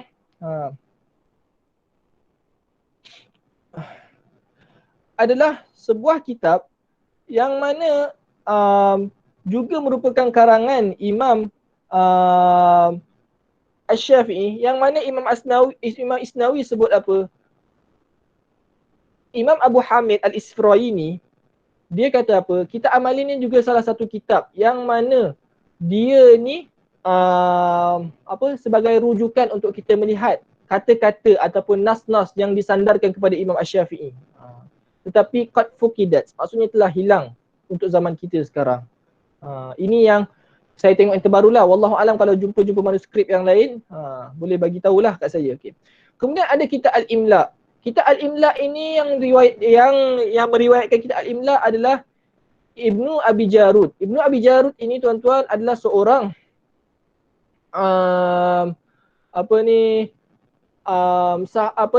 murid Imam Syafi'i kat Mekah. Kat Mekah dia tulis kitab dia dia riwayatkan kitab Imla ni. Okey. Tapi tumpuan lebih kepada siapa? Lebih kepada Al-Um lah. Ada lahir Mukhtasar Al-Buaiti, ada lahir Mukhtasar Al-Muzani, ada lahir daripada Mukhtasar Al-Hurmulah At-Tujaibi. Ini orang Mesir juga, tiga-tiga ni Mesir lah. Tetapi tuan-tuan yang dirahmati Allah, kenapa kebanyakan kalau kita tengok kitab-kitab Asy-Syafi'i ini, dia ini lebih tertumpu dalam berkhidmat untuk Mukhtasar Al-Muzani. Itu persoalan lah. Saya kata persoalan. Saya pun tak tahu nak jawab macam mana. Bukan saya tak tahu nak jawab macam mana. Nak jawab itu perlukan masa yang lama. Tapi ala kulli hal yang untuk sekarang saya akan kata dia dipilih daripada Mukhtasar Al-Muzani adalah kerana tertib penyusunan Al-Muzani selepas dia meringkaskan kitab Al-Um sangat tersusun mengikut bab-bab yang kita kata okey untuk kita katakan sebagai sebuah kitab. Sebab Al-Um ni tuan-tuan yang dirahmati Allah, dia ini ibarat riwayat-riwayat yang mana tidak disusun mengikut bab. Sehingga datang Ibnu Mulaqqin, yang mana Ibnu Mulaqqin menyusunkan kembali Al-Um mengikut bab-bab. Maksudnya bab kitab bersuci, ibadat dan segala bagai. Okey. Jadi yang mana yang fuqidat Mukhtasar Buaiti sekarang dah dah dicetak. Yang mafqud ataupun yang hilang kitab Amali, Imla dan juga Mukhtasar Hurmulah juga hilang. Tapi adakah mereka hilang pada zaman zaman ni tuan-tuan? Maksudnya untuk ni era ni kemungkinan tidak lagi. Sebab Imam Isnawi pada kurun ke 770 dia wafat 772, kurun 800 lah kan. Kurun ke-8 masih lagi menemui manuskrip untuk kitab-kitab tersebut. Jadi tuan-tuan yang dirahmati oleh Allah, maksudnya kejap sebelum tu, persoalan yang saya perlu katakan, adakah mazhab Imam Asy-Syafi'i ini sebelum berlaku kita panggil perkemaskinian oleh Imam Syafi'i, Imam Rafi'i dan juga Imam Nawawi, kita anggap ada dua, mazhab qadim dan juga mazhab jadid. Jawapannya adalah tidak tuan-tuan. Al-qadim adalah, al-jadid merupakan kita panggil sambungan daripada al-qadim. Kalau kita buka manaqib Imam Syafi'i, yang ditulis Imam Baihaqi. Imam Baihaqi kata apa? Imam Baihaqi kata thumma a'ada tasnifa hadhil kutub fil jadid ghaira kutubin ma'dudatin minha. Kitabus Siyam wa ghairu dzalik. Nak kata apa kat sini? A'ada tasnifa hadhil kutub. Nak kata apa? Imam Syafi'i mengulang kembali tulisan ataupun mengkemaskini tulisan yang mana telah ditulis di Baghdad. Contohnya kitab Al-Hujjah. Ketika mana dekat Mesir dibaca kitab Al-Hujjah juga, cuma nama dia lain, dan Imam Syafi'i membetulkan akan beberapa kita panggil beberapa isu ataupun fatwa-fatwanya dia tarik balik dan segala bagai. Sehingga kita rekodkan beberapa beberapa perkara yang mana memang Imam Syafi'i dah tukar pendapat dia kepada Al-Jadid itu sendiri. Okey. Jadinya kemudian ada pula kata kan nama lain, Al-Hujjah lain, Al-Um lain. Kita katakan murid lain-lain. Az-Za'farani murid dekat Baghdad, tak datang pun kat Mesir. Al-Buaiti tak datang kat Baghdad. Mungkin berlaku penukilan itu dengan nama yang berbeza tetapi isinya hampir sama. Cumanya kita nak pastikan Al-Hujjah dengan Al-Um ini adalah kita panggil, kita nak membandingkannya untuk waktu sekarang agak sukar kerana Al-Hujjah juga kita tak ada jumpa kitabnya yang mana apa ni yang autentik. Okey. Yang kita boleh tahu datang daripada kitab periwayatan-periwayatan ulama-ulama mazhab yang lain. Okey. Kemudian tuan-tuan, antara dalam marhalah ini yang menariknya adalah Al-Jadid lebih mengutamakan bab Al-Ihtiyat. Al-Ihtiyat ni apa? Berhati-hati dalam fatwa. Kemudian Al-Jadid ni juga, apa ni, Al-Jadid lebih kepada diqqah. Apa ni, teliti dalam sesuatu isu. Manakala Al-Qadim lebih kepada kita panggil mura'ah ataupun mengambil melihat pada maslahat-maslahat tertentu. Dan juga Al-Qadim lebih cenderung sedikit kepada mazhab Imam Malik bin Anas. Okey. Kita teruskan. Hadirin hadirat yang dirahmati oleh Allah sekalian. Okay. Kaedah tarjih sebelum tahrir, kita lihat Al-Jadid dikedepankan berbanding Al-Qadim. Itu apa yang dirajihkan oleh Imam Asy-Syafi'i dengan apa-apa qarinah pentarjihan. Maksudnya apa? Jika berlaku pertembungan antara dua pendapat, maksudnya pertembungan antara kata-kata Imam Syafi'i sama kata-katanya, tapi berlaku pertembungan, apa kita nak buat? Kita lihat pada kaedah-kaedah tarjih. Berlaku tak kaedah tarjih dekat situ? Okay. Kuatnya dalil dari sudut lafaz dan juga makna. Maksudnya apa kat sini? Maksudnya apa ni? Ketika mana Al-Jadid ini kita akan lihat mana yang lebih dalilnya lebih kuat daripada sudut lafaz dan juga maknanya. Kemudian disahkan oleh kebanyakan ashab. Penting ni tuan-tuan, disahkan oleh kebanyakan ashab. Supaya kita kata apa yang dikatakan ini relevan, betul-betul tepat. Kemudian perkara yang telah dinaskan dan dikedepankan berbanding diistinbatkan. Maksudnya apa? Perkara yang yang memang Imam Syafi'i dah dinaskan. Dah terang-terang. Okey. Kemudian sepakat dengan hadis sahih jika tiada komentar oleh Imam Syafi'i berkenaan dengan pendapatnya itu. Sebagai contoh, saya ambil mudahlah berkenaan tentang isu malam malam Rejab, malam 1 Rejab tu. Kan? Kita sepakat benda tu bukan hadis. Sebab dia punya tu pun Imam Syafi'i pun tak nisbahkan kepada Nabi SAW, cuma dia nisbahkan mauquf kepada Allahumma salli ala Muhammad, Abu Dzar tak silap saya. Saya pun Abu Dzar. Tapi kemudian dikomentarkan oleh Imam Syafi'i dekat bawah tu, Imam Syafi'i kata apa? Hadhil layali. Kullu mustahabbat. Maksudnya atau kama qal. Maksudnya setiap malam yang aku sebut ini mengikut akan bagi aku adalah istihbab. Iaitu aku sukai. Okey. Jadinya perlu lihat pada itu juga. Sebab pendapat itu juga dinukilkan oleh Imam An-Nawawi tanpa sebarang komentar, dinukilkan oleh Ibn Hajar dalam kitab Allahumma salli ala Muhammad, takhrij kepada Al-Wajiz, kan? Apa nama takhrij dia? Saya lupa nama takhrij dia. Takhrij kepada Al-Wajiz kitab 4 jilid tu, pun sama tanpa sebarang komentar. Okey. Saya tak nak ulas tu banyak-banyak. Okey, kita teruskan. Kemudian marhalah tajrih, bukan tajrih, tarjih. Kan? Pada pada masa-masa marhalah tahrir ni, tahrir mazhab oleh Syaikhain ni. Siapakah tokoh-tokoh dia? Pertama sekali Abu Ishaq Al-Shirazi, Imam Haramain, Imam Ghazali, Imam Ar-Rafi'i dan juga Imam An-Nawawi.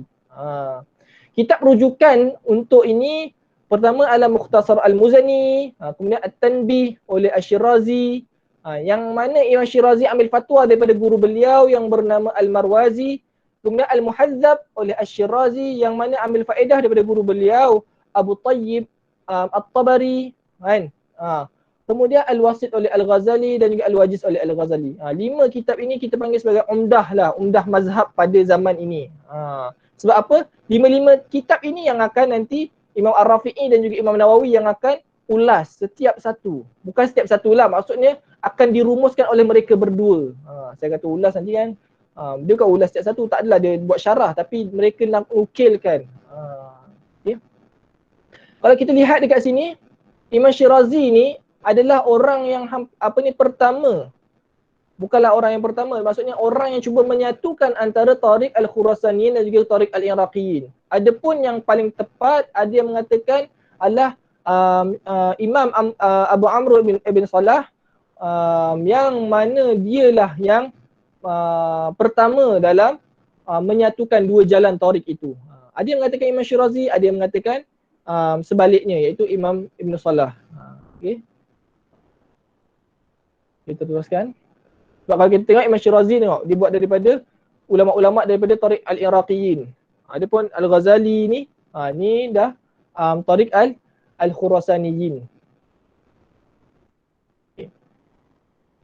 Jadi kita lihat pada Imam Ar-Rafi'i pula. Tadi kita tengok mana kita Imam Rafi'i kata Syaikhain. Okay, kita tengok. Ada kitab-kitab dia. Pertama Al-Muharrar lah. Saya ambil yang popular je tuan-tuan. Al-Muharrar. Ada yang mengatakan Al-Muharrar ini adalah kitab yang tersendiri, iaitu kitab yang bukan ringkasan, bukan syarah dan segala bagai.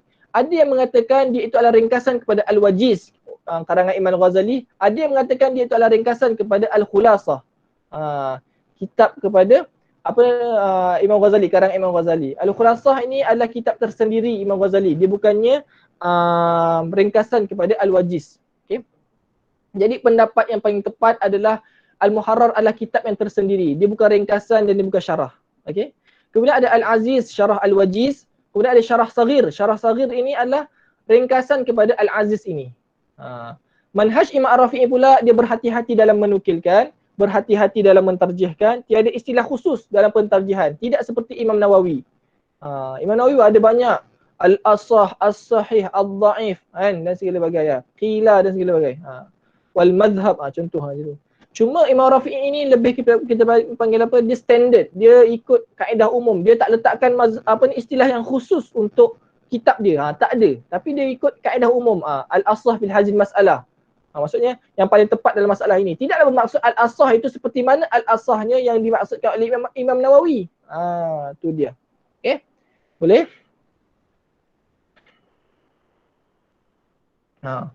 Kemudian ada Imam An-Nawawi. Imam Nawawi ni ada kitab-kitab dia tuan-tuan. Ada 6 kitab lah saya senaraikan. Banyak sebenarnya kitab dia. Pertama Al-Majmu' Syarah Muhadzab, At-Tahqiq. Tahqiq ni sampai kitab Salat Musafir. Majmu' ni sampai kitab Riba, Tashih Tanbih, Raudah Talibin, Minhaj Talibin. Minhaj Talibin lah sekarang ni paling kita panggil level expert yang selalu dimurajaahkan. Kemudian Al-Minhaj Syarah Sahih Muslim. Ini paling kita panggil top jugalah. Okey. Kalau kita tengok Al-Majmu' ini, kita lihat macam mana seni hadisnya ulama Syafi'i. Macam mana ulama Syafi'i memang peranan dalam ilmu hadis. Bukanlah mazhab Syafi'i ni bodoh dalam ilmu hadis sebenarnya. Okey. Sebab didahulukan Imam An-Nawawi adalah ada 4 sebab yang saya cuba senaraikan. An-Nawawi terkemudian berbanding Ar-Rafi'i. Sebab An-Nawawi terkemudian inilah Imam Nawawi merujuk kembali setiap apa yang ditulis Imam Ar-Rafi'i. Kemudian usaha An-Nawawi dalam berkhidmat kepada mazhab dan tumpuan lebih banyak daripada Imam Ar-Rafi'i. Keluasan mutala'ah, iaitu hadisnya, lugahnya, banyaklah tulisan-tulisan Imam Nawawi. Siapa tak kenal Imam Nawawi? Orang yang sepakat akan keahliannya, dari sudut akidahnya, fiqahnya, tasawufnya. Okay. Kemudian banyak karangan-karangan beliau dalam ilmu fiqh dan yang lain tersebar luas. Itu disebabkan dikedepankan Imam Nawawi berbanding Imam Ar-Rafi'i. Kemudian ada marhalah selepas tahrir al-mazhab. Yang mana saya tak yang mana kita tahulah ada 5 orang ni yang paling saya kata utamalah. Kalau 5 orang ini kalau sebut satu benda, dia mesti kita kata ini muktamad. Seorang pengkaji nama dia Muhammad Omar Al-Kaf. Dia buat satu risalah majlis doktorah. Dia kata setiap apa yang keluar daripada 5 orang ini adalah muktamad. Sebab kita lihat contoh kadang-kadang adalah Muqaddimah Al-Hadramiyah ataupun ulama-ulama Yaman kebiasaannya mendahulukan Syihabuddin Ibn Hajar Al-Haytami. Kan? Kalau Mesir pula mengedepankan Imam Ar-Ramli. Jadinya ada yang kedepankan Syekh Zakaria Al-Ansari dan segala bagai. Jadinya menurut pengkaji ni dia kata apa yang dikeluarkan oleh imam-imam mazhab yang 5 ni, bukan imam yang 5 orang ni adalah muktamad belaka. Muktamad belaka. Sebab itu beliau kata dalam dalam kajian beliau kata apa? Al-mu'tamad tu apa dia orang kata? Huwa qaulul murajjahul ladzi yu'abbar an ijtihadil Imam Syafi'i. Dia kata apa? Ini adalah kaul yang paling rajih, yang dirajihkan, yang mana menggambarkan akan ijtihadnya Imam Asy-Syafi'i. Min baini majmu'ati aqwalihi.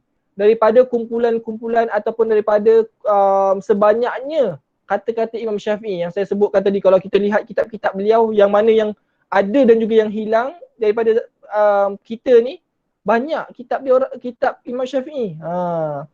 Au qaul al-mufarra' ala qawaidihi wa usulihi, ataupun qaul yang mana kata-kata ataupun fatwa-fatwa yang mana diambil daripada ijtihad oleh siapa? Oleh imam yang 5 orang ini, yang mana hasil daripada apa? Qawaid ataupun usul Imam Asy-Syafi'i yang telah dibina dalam kitab risalah dia. Mimma yasihu nisbatuhu ila madhhabihi wa yalzamu al-ifta'u wal 'amalu bihi al-muqallidihi. Dan juga boleh untuk kita nisbahkan kepada mazhab Imam Asy-Syafi'i dan juga boleh untuk kita fatwakan kepada muqallid dia. Pendapat ini bukan sahaja terikat kepada 5 orang ini, bahkan sebelumnya iaitu Imam Ar-Rafi'i dan juga Imam An-Nawawi. Okey, saya baca yang pertama. Syekhul Islam Zakaria Al-Ansari wafat pada tahun 926 Hijrah. Syihabuddin Ar-Ramli wafat pada tahun 950 Hijrah. Syihabuddin Ibn Hajar Al-Haytami wafat pada tahun 974 Hijrah. Al-Khatib Asy-Syirbini wafat pada tahun 977 Hijrah. Syamsuddin Ar-Ramli wafat pada tahun 1004 Hijrah. Kenapa mereka berlima? Mereka berlima merupakan peneliti marhalah tahrir. Mereka ni adalah peneliti marhalah tahrir, iaitu sebelum ni Imam Rafi'i dan juga Imam Nawawi, yang mana mazhabnya tahrir mazhab sama ada membidas Asy-Syaikhain seperti Al-Isnawi. Contohnya kalau kita lihat Al-Isnawi ni, dia banyak membidas Imam Nawawi. Jadinya 5 orang ni bertindak macam mana? Bertindak membandingkan hujah antara Imam Isnawi dan juga Imam An-Nawawi. Kemudian mereka lihat, apa yang dikatakan Imam Nawawi lebih tepat sebenarnya daripada Imam Isnawi, walaupun Imam Isnawi datang kemudian. Okay. Kemudian mereka berlima hidup zaman pengakhiran kerajaan Al-Mamlukiyah. Kerajaan Mamluk. Kerajaan Mamluk Mesir pada tahun 925 ataupun 924 ataupun 923. Saya tak ingat tarikh dia. Berperang antara kerajaan Mamluk dan juga berperang dengan kerajaan Osmani, iaitu kerajaan Mamluk berperang dengan kerajaan Osmani. Mesir lawan dengan Turki. Okey. Mamluk kalah, dapat tawan Mesir. Jadinya 5 orang ni dia hidup dalam pengakhiran mazhab Mamlukiyah dan juga awal mazhab kerajaan siapa? Kerajaan Osmaniyah. Yang mana kerajaan Mamlukiyah banyak suruh buat karangan Imam Syafi'i, penyebaran Syafi'i dan segala bagai. Adapun kerajaan Osmaniyah lebih kepada apa? Lebih kepada menjadikan mazhab Hanafi itu sebagai mazhab rasmi. Okay. Yang ketiga adalah mereka berlima merupakan guru murid. Maksudnya ada yang murid, ada yang guru, antara satu yang lain. Kebiasaannya pendapat mereka saling sokong menyokong. Okay. Akhir sekali tuan-tuan, rumusan yang boleh kita dapat daripada liqa' kita pada malam hari ini adalah mazhab adalah metodologi. Kenapa saya tak nampak? Okey, dah maaf. Mazhab adalah metodologi paling selamat dalam beramal untuk masa kini. Sebab apa? Sebab metodologi dia mereka jelas. Boleh kita rujuk dekat kitab-kitab. Kitab-kitab yang ditulis pula banyak. Kan? Dan ada kita panggil pengkemaskinian, kemaskini antara generasi ke generasi. Okay. Beramal dengan mazhab tidak menafikan keilmuan ulama mazhab yang lain. Maksudnya kalau saya mazhab Syafi'i, adakah saya menafikan mazhab lain, mazhab Hanafi? Tidak. Itu metodologi tuan-tuan, metodologi masing-masing. Okay. Imam Asy-Syafi'i merupakan pengasas mazhab yang kemudian diteruskan usaha beliau oleh para ulama yang mengikut jejak langkah, usul dan kaedah beliau. Ini baru kita katakan, usaha mazhab Syafi'i ini bukan terikat kepada Imam Syafi'i itu. Bukan saya menafikan kekredibilitian Imam Syafi'i dan kitab-kitabnya, Tetapi saya mengatakan bahawa mazhab Syafi'i ini adalah proses metodologi, proses penyaringan, proses nukilan daripada generasi ke generasi. Itu dia.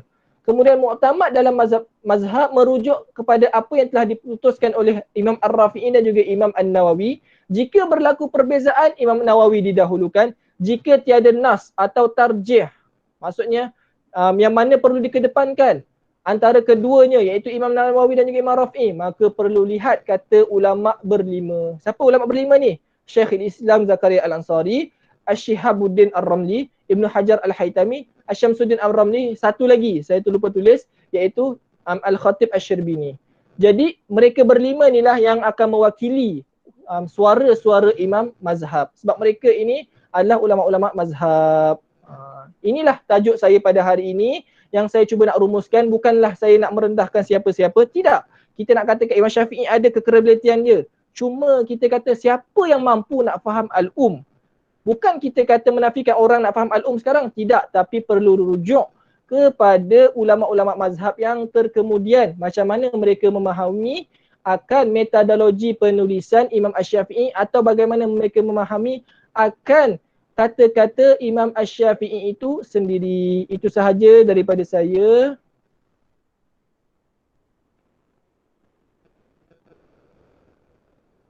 Okay. Alhamdulillah. Baiklah, syukur Ustaz atas pembentangan pada malam ini. Jadi itulah dia pembentangan bagi tajuk Ustaz Azam Khair pada malam ini, iaitu usaha mazhab Syafi'i bukannya hanyalah kepada Imam Syafi'i seorang saja. Dan bagi saya ia merupakan salah satu cara ataupun salah satu tajuk yang amat besar dan juga amat bagus untuk difahami kita pada malam ini. Khususnya kerana kita sebagai rakyat Malaysia yang mengikuti mazhab Imam Syafi'i. Jadi ia membuka lebih lagi, memberi lebih pencerahan kepada kita kerana kita sering mendengar buat apa kita belajar kitab-kitab daripada Imam lain. Sedangkan kita ada kitab Al-Um oleh Imam Syafi'i sendiri. Dan rumusan oleh Saudara Azam pada malam ini membuktikan bahawa untuk memahami satu kitab itu bukan secara direct atau secara detail, tapi mempunyai tahap dia sendiri. Jadi baiklah, jika ada apa-apa soalan boleh bertanya. Mungkin kita boleh mengambil dalam 2 atau 3 soalan memandangkan masa yang tidak mencukupi. Baiklah, insyaAllah kita akan membuka kaunter soalan pada malam ini. Tak ada soalan kot. Saya ada soalan Ustaz. Saya ada soalan Ustaz. Teruskan Saudara Khairi. Baik, bismillahirrahmanirrahim. Pertama sekali saya ucapkan ribuan terima kasihlah kepada Ustaz Nur Azam atas perkongsian yang begitu menarik lah.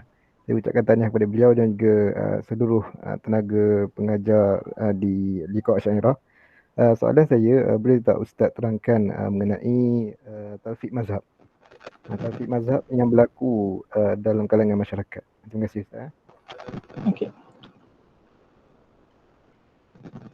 Boleh jawab, terus jawab Bismillahirrahmanirrahim. Berkenaan tentang talfiq mazhab, saya sendiri tidak menyetujuinya. Okey.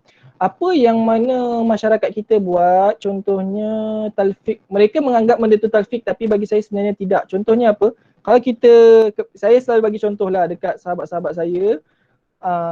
Contoh seorang itu nak pergi ke Mekah, mereka nak ubah cara wuduk mereka kepada mazhab Maliki. Kita katakan silakan nak ubah cara mazhab Maliki sebab yalah tawaf memang payah nak kontrol untuk tak kena kulit lelaki dan juga kulit perempuan untuk bersentuhan. Tetapi ambil mazhab itu ikut keseluruhannya. Maksudnya apa? Daripada ambil wuduknya, kemudian perkara membatalkan wuduknya, syarat-syarat wuduk dan segala bagailah sampai habis, sampai tu wuduk bab wuduk sepenuhnya. Itu pendapat saya. Adapun rojak, contohnya rojak ni macam mana?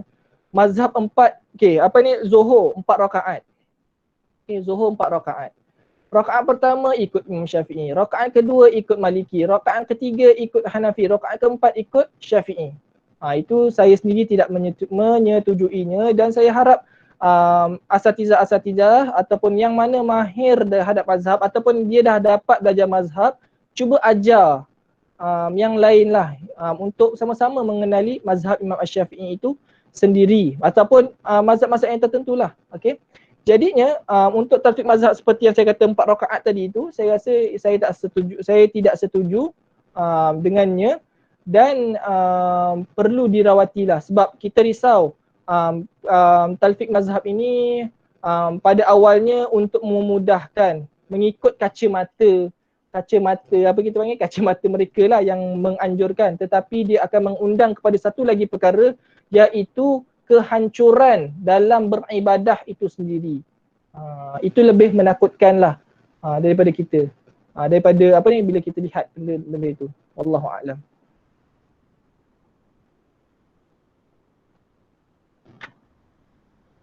Okay, saya rasa dah 10.30 dah. Rasa boleh tutup majlis ke? Boleh kot. Slow. Mungkin kita bagi ruang untuk satu soalan lagi ke kalau ada. Dan kalau tak ada, kita habis dalam 3 minit lagi. Okay.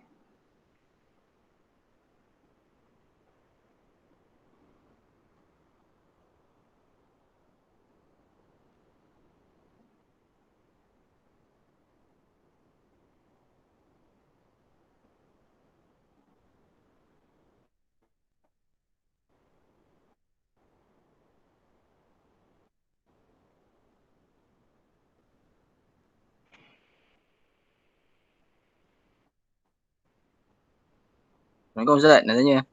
Waalaikumsalam. Ustaz. Ke tempat kita dah popular dengan pegangan mazhab Imam Syafi'i. Nak bertanya mengenai apa yang menyebabkan suatu masyarakat tu boleh memilih untuk melakukan ataupun beramal dengan mazhab-mazhab tertentu. Sebab ada isu kan, ada pula lahir daftar mazhab Syafi'i. Tu saya tanyalah. Okey. Pertama sekali kalau yang kata kenapa kita nak kena bermazhab Syafi'i, maksudnya kat Malaysia contohnya kan, tiba-tiba lah mazhab Syafi'i, tak boleh ke nak nak belajar mazhab lain? Tu ke persoalannya, Saudara Farhan? Lebih kurang lah gitu. Okey. Soalan dia saya jawab dengan soalan jugalah. Iaitu saya tak ada masalah untuk saya sendiri tak ada masalah untuk seorang itu mempelajari mazhab yang lain. Contohnya apa? Dia nak pergi belajar mazhab Maliki, dia pergi belajar mazhab Hanafi, dia pergi belajar mazhab Hambali. Saya tak ada masalah. Sekarang ini dekat Malaysia, ada tak kepakaran untuk orang mengajar mazhab Maliki secara keseluruhannya? Ataupun mereka merujuk kepada kitab-kitab fiqh perbandingan? Itu pertama. Kedua, kalaulah kita katakan mereka ini nak bermazhabkan dengan mazhab yang lain maksudnya mazhab lain lah, Hanafi ke, Maliki ke dan segala bagai. Jika mereka ada orang yang mengajar secara macam kita belajar, maksudnya buku teks kita, siapa yang pernah tengok buku teks sekolah rendah pendidikan Islam sampai sekolah menengah, mazhab Syafi'i kan. Kalau ada orang boleh mengajar seperti itu mengikut mazhab lain, silakan. Jadinya adakah jawapan yang sepatutnya adalah, adakah kita nak mengubah, maksudnya adat itu, adakah kita nak terus berkembang pada 4 mazhab ataupun kita nak mengekalkan kepada satu mazhab sahaja? Jadi jawapan saya adalah kalau Malaysia bersedia untuk menjadi seperti Mesir contohnya, yang mana kita tengok Mesir itu sekolah rendah dia boleh pilih mazhab apa yang dia nak pergi kan. Itu silakan. Tapi kalau tak bersedia, berkhilaf antara satu dengan yang lain kan, kemudian ada isu talfik mazhab tu lagi, tak tahu mana satu mazhab Syafi'i, tak tahu mazhab Maliki, bagi saya lebih eloklah untuk kita kekal dengan mazhab Syafi'i kerana memang sudah tersemat dalam hati dan sanubari kita, dan itu pun tidak melanggar syariat, melainkan orang yang cuba menimbulkan isu dan spekulasi sahaja. Wallahu a'lam.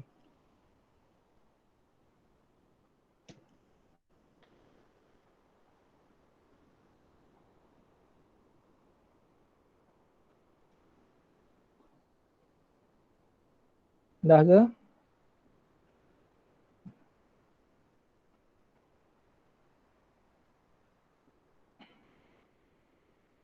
Baiklah, syukur Ustaz di atas jawapan itu tadi. Dan sekali lagi kami daripada tim Liqa Asyairah mengucapkan ribuan tahniah dan terima kasih kepada antum semua yang menyertai program kami pada malam ini. Walaupun rasanya disebabkan malam ni bertemu dengan anugerah juara lagu, itu ke yang menyebabkan view count kita pada malam ini kurang. Tapi apapun kami mengucapkan terima kasih dan ribuan tahniah kerana bersudi meluangkan masa untuk menghadiri sesi Liqa Asyairah pada malam ini. Moga-moga dengan usaha antum ini diberikan lebih kefahaman, segi ilmu dan juga kekuatan dalam menghadapi amal ibadah. Jadi insyaAllah itu saja kami daripada kami pada malam ini, dan terima kasih kami ucapkan kepada ahli panel kami iaitu Saudara Azam Khair kerana sudi meluangkan masa dan juga memberi ilmu kepada kami pada malam ini. Terima sekali Ustaz. Okay, Assalamualaikum warahmatullahi wabarakatuh. Sekian terima kasih. Jika ada apa-apa salah silap, itu adalah salah kami daripada tim media. InsyaAllah akan diperbaiki. Jadi sekian saja itu daripada kami. InsyaAllah kita akan berjumpa lagi pada minggu hadapan pada sisi Liqa Asyairah seterusnya. Sekian, wabillahi taufiq wa hidayah. Wassalamualaikum warahmatullahi wabarakatuh. Waalaikumsalam.